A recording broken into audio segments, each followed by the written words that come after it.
All right, gremlins. We've been marinating that chicken for about a day, like I said last time. Quick note, I know I posted this on Twitter, but apparently when I try to upload a 10-minute video to Instagram, it has a heart attack if it tries to transcribe the whole thing. And I want to make sure that anybody can follow along in the video. So if I cannot put the captions on, the subtitles, then I don't upload. At least I try to avoid it. So I'm gonna have to put the subtitles on. That means you'll still get a two-part video, the marinade and then the cooking. But yeah, just a quick FYI as to why this has been a little delayed in going up. Anyway, that aside, like I said, we've been marinating the chicken for 24 hours. Here it is, haha. So it's all nice and ready to go. So what do we do now? We need to bread it. Now to prepare it, you need a few things. Quick reminder from last time, you're gonna need potato starch if you have a Japanese market anywhere near you. Make sure to look for these characters right here, kata, kuri, ko. If there's a Japanese employee there, you can tell them, hey, I'm looking for kata, kuri, ko. Can you tell me where to find it? They'll help you very quickly. They're very eager to do that. But see, on the bottom, potato starch. So if they sell it over here internationally, they usually have an English label in there somewhere. If you cannot find it, just take a picture of these characters, look it up, ask the person, kata kuri ko, you'll find it no problem. As long as it's potato starch, even if you buy it over here, it works. But get about a bag about this much. Let's see, it's about 270 grams because in Japan they use the metric system. I don't know how much that is in ounces. Oh, 9.52 ounces, give or take. So 9.5 ounces worth, give or take. I use the whole thing because that's a lot of chicken and you want to make sure it, it breads all over. So you get yourself a gallon size Ziploc bag or any kind of bag where you can seal it tight. You take the potato starch, obviously, and just dump it in. So nice and easy. Take it out, make sure you don't want to create a mess. Like I always say, you clean as you go, so that way when you're done, you don't have any work to do. Next up is the seasoning. Now, I did mention this before. You can use a simple salt and pepper mix. I personally use adobo from back home, the seasoning we do back home. This one is the lemon flavored one. There's all sorts of flavors associated with it. It's Goya Adobo Goya. Adobo Goya. You can look it up on Amazon if you want to try mine, or whatever particular season you like to use for your food, especially anything savory or chicken related. That works too. The idea is to not just rely on the marinade for the flavor. You want to add some kind of seasoning to the breading, the potato starch itself, because just it accentuates it. Now just make sure you know your flavors and you're not doing something that's going to overpower everything else. If you like spicy hot food, that's fine. Just go easy, because if not, what you're going to have is some really spicy fried chicken that's going to overpower the unique flavor of the SaruKage recipe. If that's what you want, if you just want heat, by all means. But keep in mind, the marinade is there for a reason. And if you're just going to put heat in it, that's going to overpower it. Then well, what's the point, right? So keep that in mind. You don't want to waste your efforts. Maybe you have your own way to prepare proteins for this kind of thing, for deep frying like chicken and stuff. If you want to do it that way instead of the marinade, by all means, try it, experiment. I'm just showing you the original recipe as they do in Japan. So you take the gallon bag with the cornstarch in it and you pour it to, just eyeball it in there. Just make sure you get enough that's gonna make a difference, because it is a lot of potato starch. You don't want to put in too much, like I said before. Put it in, you seal it, you shake it up a bit so it mixes in. Take a look. This is something you get a feel for as you practice. If you at least get a good scent of the seasoning, you've got enough seasoning in there. Like I said, you don't want to overpower it. This can be very overpowering as well, so I gotta take it easy on it. Since we're not doing it straight on the chicken, we don't want to use too much. But yeah, shake it up. Make sure it gets all spread evenly. And in this case, there has coloring to it. So if you look in there and it's still white, should be fine. So you may see a little tinge of the seasoning, and that's okay. That means it's blended in well. Yeah, I can smell the seasoning in it, so that's fine. I want it to be light. I don't want it to overpower the marinade, obviously. So now I'm gonna turn this over. I'm gonna get you guys to not look at my beautiful face. Humble and all that. And I'm gonna position this so you can see the oil and the target. Now, make sure you get yourself a wire rack. Put 2 layers of paper towel on it, or anything that can absorb the oil very well. Oh my God, let me organize this thing. Okay. You want to make sure as much of the oil falls through and gets absorbed by the paper towel and doesn't remain on the chicken, because you don't want it to be oily, right? It shouldn't be too much of a problem. But now that we got all of that set up and ready to go, as far as the oil, actually, now that I think about it, I have a steel pot here. I fill it up to about half a liter's worth of vegetable oil. I prefer to use vegetable oil. You can use canola oil, you can use olive oil, whatever oil you prefer to deep fry in is fine. I just prefer vegetable oil. To me, the flavor that comes out is a little more consistent with the karage that I like, so that's what I work with.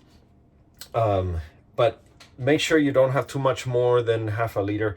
It should be enough to kind of nestle them in comfortably. Actually, now that I think about it, it is kind of shallow, a little shallow, just short. Let me eyeball this and I'll let you know exactly. Again, this is something that you kind of have to eyeball.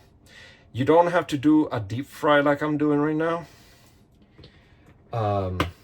I try not to do too much oil in there because temperature control becomes an issue. You don't want it to be too hot all the time. You don't want it to take too long to heat either.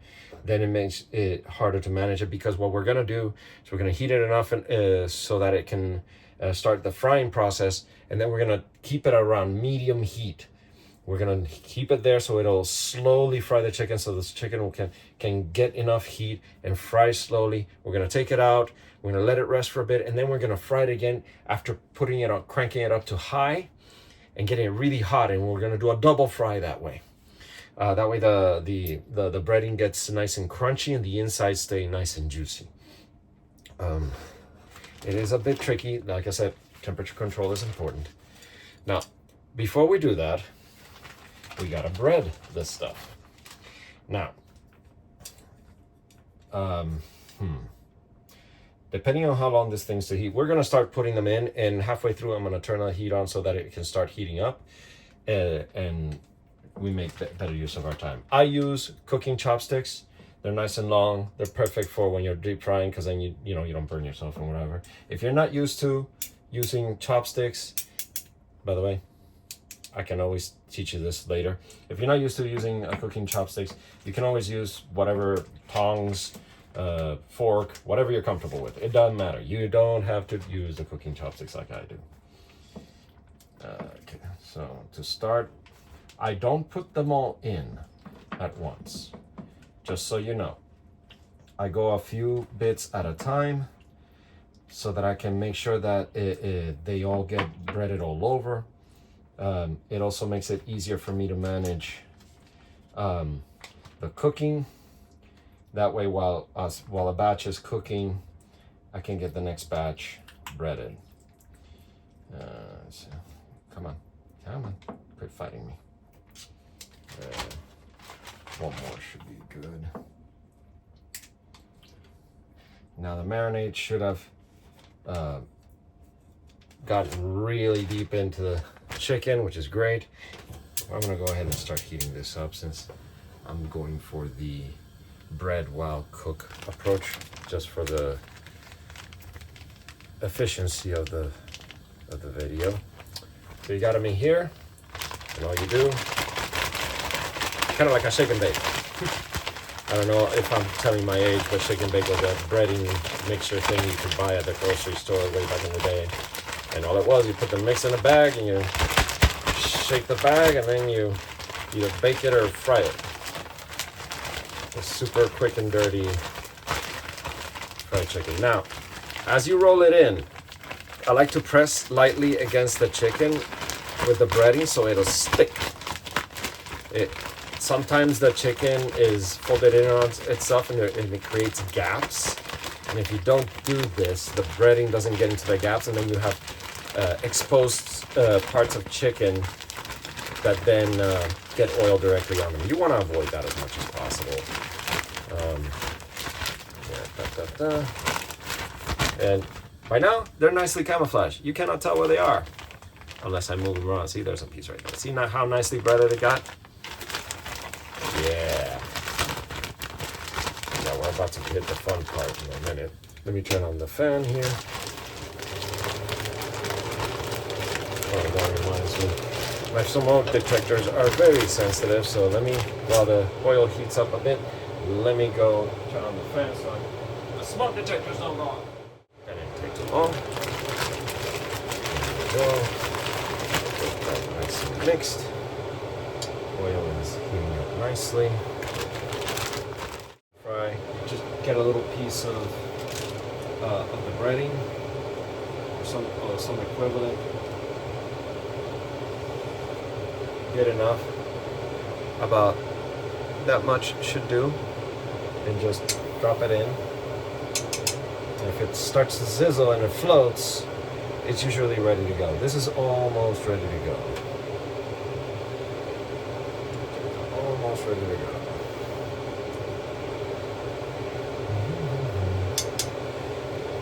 And I have to say, out of the whole of Japanese cuisine, this has to be one of my absolute favorites. And ironically enough, it's one of the most popular dishes in Japan among boys, especially. Girls love them too, though there's this stereotypical thing about boys and karaage. But yeah, it is an extremely popular dish. If I remember correctly, it was first introduced into Japan cuisine around the mid-late Edo, if I'm not mistaken. Around the time Tokugawa Ieyasu and Toyotomi were still around. So yeah, that's around the time this started, and it's been super popular ever since. So you can imagine how popular this must be to still be a really big thing nowadays. It's not just like, oh, typical dish, whatever. No. There's like 1,000 different variations of karaage, and a lot of restaurants will theme their entire thing as around the key dish of karaage and their own particular special way of making it.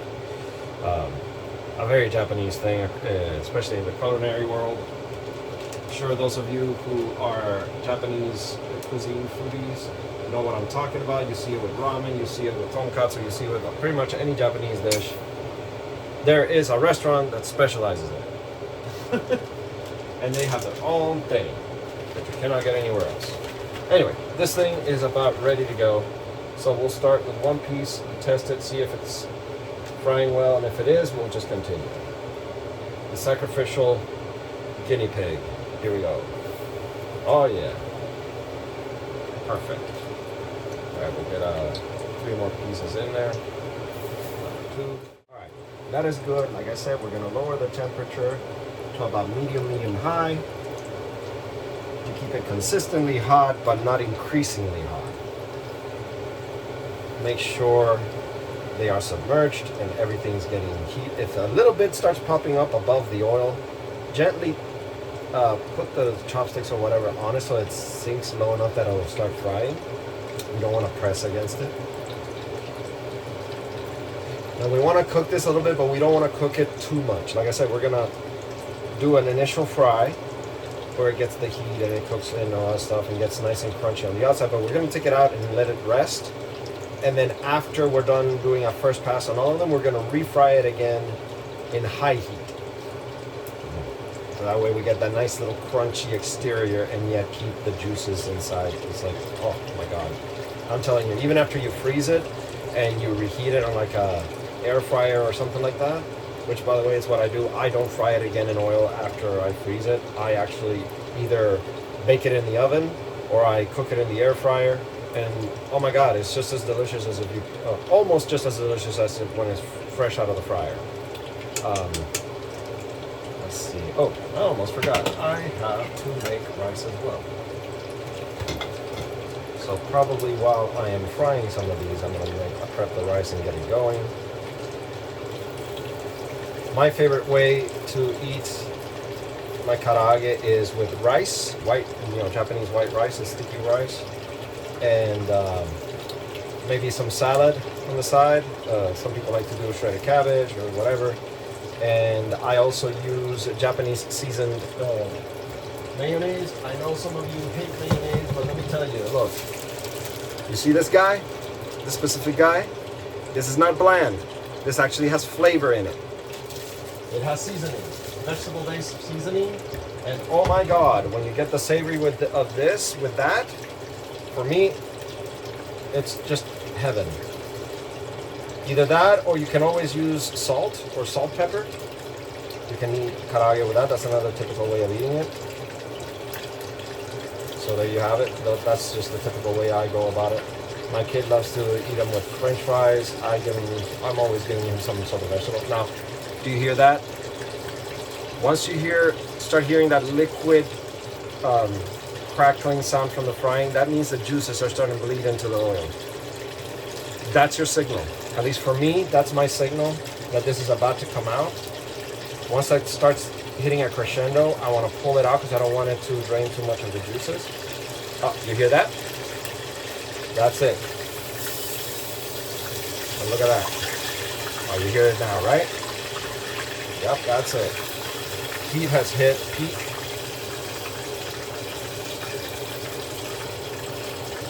So you want them fried, but you don't want them overcooked. Just so you have an idea, this is what it looks like. All right, it's kind of pale in color. Once it rests, it'll get a little bit more of that golden color look, a golden brown look. And after we do the double fry, it'll definitely be that way. We want to make sure we don't want to turn them black, right? So I'm going to put the next 4 in here, and then I'm going to prep my rice. It should be a quick thing.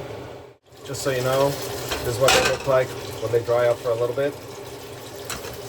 If that's the color you've got, then you're on the right track, okay?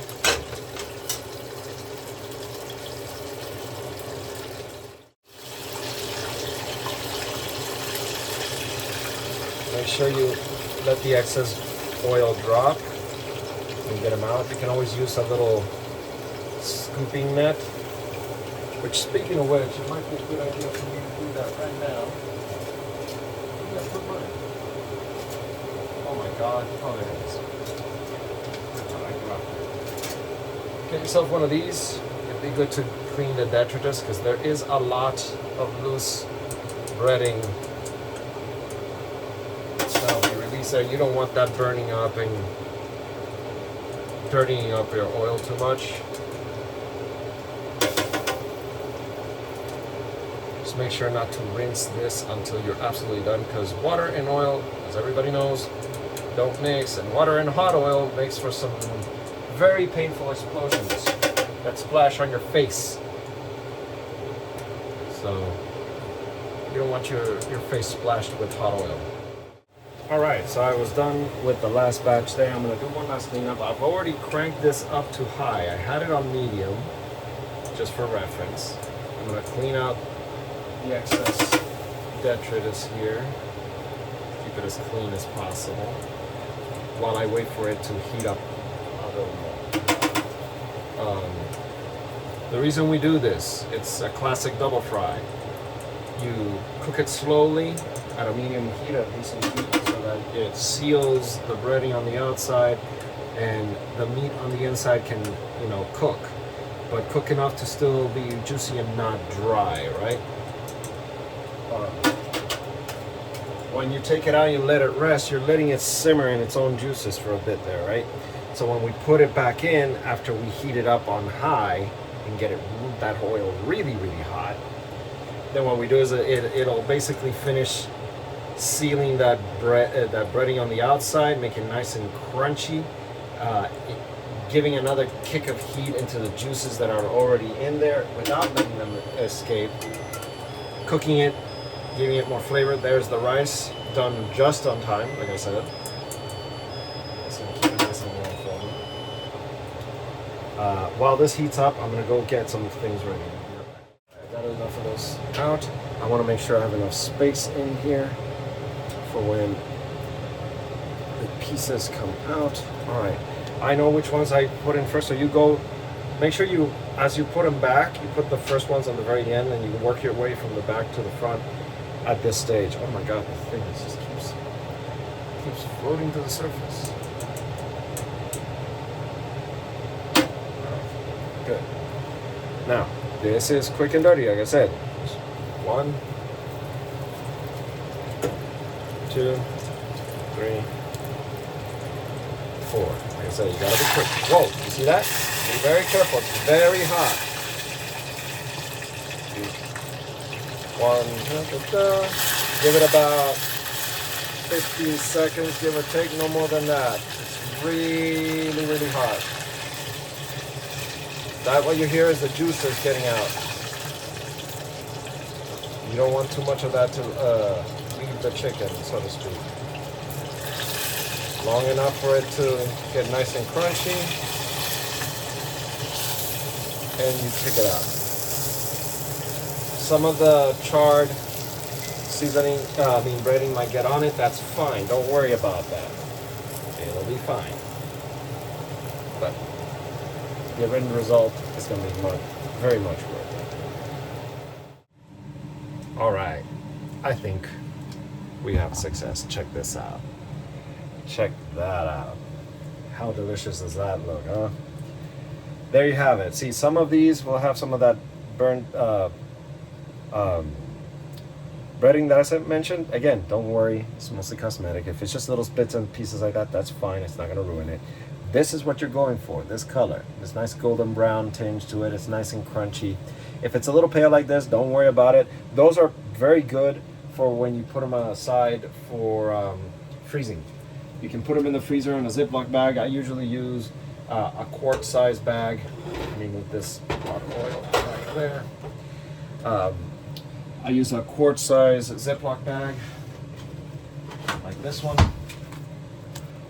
Here, let me lift this up so you can see better. Use a quart size bag like this one. I put them in sets of 4, whatever one serving is for you. I set them aside in 4s. So I take the really pale looking ones. Those are primed for freezing, because then when you cook them again, the breading cooks more. It gets a little more brown. It helps if you spray with a little bit of oil. The avocado oil spray that I showed you a minute ago is a great way. If not, just drizzle it with a little bit of olive oil, whatever oil you prefer. Put it in the oven. I suggest you cook them in the oven. If you're gonna do it in the oven, make it so that it's 425 to 450 degrees, give or take, in about 10 to 15 minutes. Should be more than enough. Kind of eyeball it. Turn them around halfway, half the time in there. Open up the oven, flip them, make sure they get cooked on both sides. Make sure there's a little bit of oil. Again, if you have the spray, it's best on a non-stick aluminum foil sheet. A little bit on the bottom, spray it on the top. You're good to go.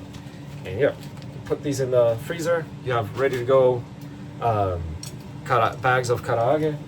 Now, as for the way I serve it, I have a bit of a pet peeve.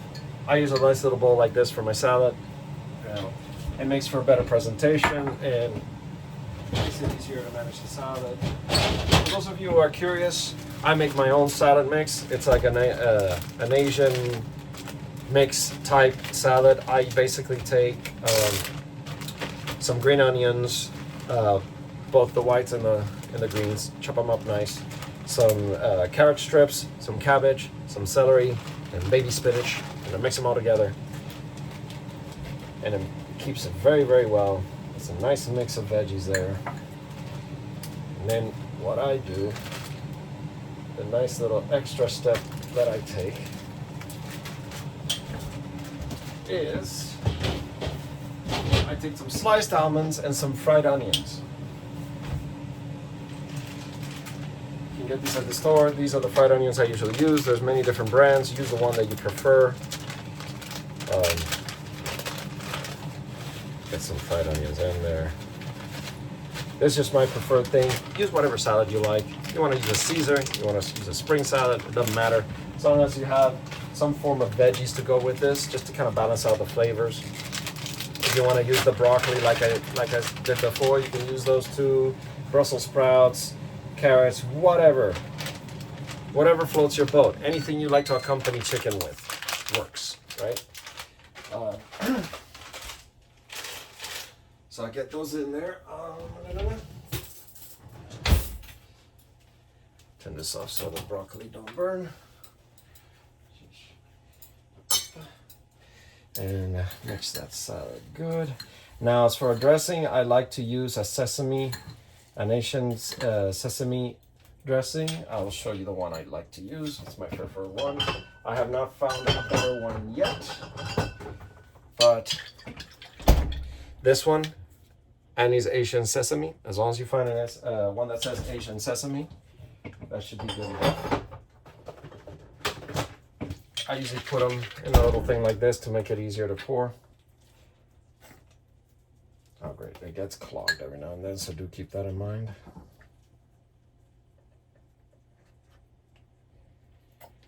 All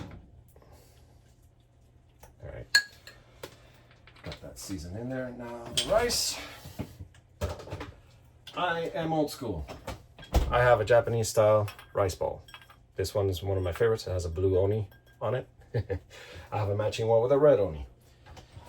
Those of you who know Japanese folklore will know what I'm talking about. Let me turn this over again. There's the rice cooker. Look at that. Oh yeah. And here we go. Perfect rice every time. Oh my God, I'm so hungry. And looking at this makes me even hungrier. Just like the oni in my bowl. There. Look at that. How delicious does that look? Oh yeah. And then for the chicken, you're probably wondering, well, where the heck are you going to put the chicken? I like using one of these little shallow bowls. I pick the pieces that I like. Like I said, I'm going to pick some of the more brown ones because they're prime for this. They're just right. There you go. See? Perfect placement right there. Now, the mayonnaise that I mentioned before, I do recommend it. Sorry, I'm serving my kid too, so bear with me here. The mayonnaise I mentioned before, there's two ways to use it with this. I recommend, if you want to try it, you haven't tried it yet, and you're not too confident about the mayonnaise, or you don't like mayonnaise too much, put it on the side and just dip, or put it in a little bowl where you can dip the chicken into it, and then taste it. See how you like it. If you like it, pour it on, right? Me personally, this is what I do. And you can get very decorative with this. I actually put it straight on it. And actually, I'll just show you what it looks like in the end. But you can get a nice little swirly pattern on it. It's really nice. Makes for a really good presentation. I'm not too hung up on presentation, but this way I can get just enough on it to give it a little flavor, and it's not too much where it's overwhelming. Again, dip or decorate, it's up to you. All right, so I put that there, and then I shall show you what it looks like in the end. Anyway, and here you have it. This is how I place it usually. There's your salad. There's your karage, right? Look at that. Yeah, with the rice. And then here, a little variation with the broccoli instead on a basket. A little paper towel. Ready to eat. There you have it. Japanese karage. One of the most famous dishes in their cuisine. One of the most popular and universal. You can use anything you eat chicken with. Now, Recommendation, I do not have it here, so I couldn't do that today. I might do that some other day, but our recommendation, instead of a salad, if you get yourself an iceberg lettuce, quarter it, cut it into 4 large quadrants. Get yourself some garlic chips. Little bit of olive oil on a frying pan, heat it up, fry those garlic chips, slice them nice and thin, fry them up very quick. It should not take more than 30 seconds. And with that hot oil, and as they're finishing up the frying, pour them over. Oh, actually, sorry, before I do that, balsamic vinegar over the iceberg lettuce, and then take the garlic chips as they're finishing up and then cooking, and as they're frying, pour it with the hot oil and everything over the iceberg lettuce with the balsamic vinegar. Eat that with the karaage, or even take the lettuce and wrap the karaage around it and with mayonnaise. Oh, it is so good. It is so good. That's actually my favorite way of eating it. But that'll be for another day. I hope you guys enjoyed it. I hope you guys have success in replicating this recipe. If you have any questions or run into any trouble, DM me. I will be more than happy to help you out. Again, sorry I didn't do the cooking stream this time, but I figured, you know what? Let's record it. That way I can put it up for posterity. You can guys look it up anytime you want. It'll be on my Instagram. I'll make sure to put it on my YouTube as well. And I think I can also upload it to my Twitch. So you guys have 3 places where to get it, okay? In the meantime, as I always say, you guys have a wonderful rest of your weekend, a wonderful rest of your week. And don't forget to be kind and have fun. See ya.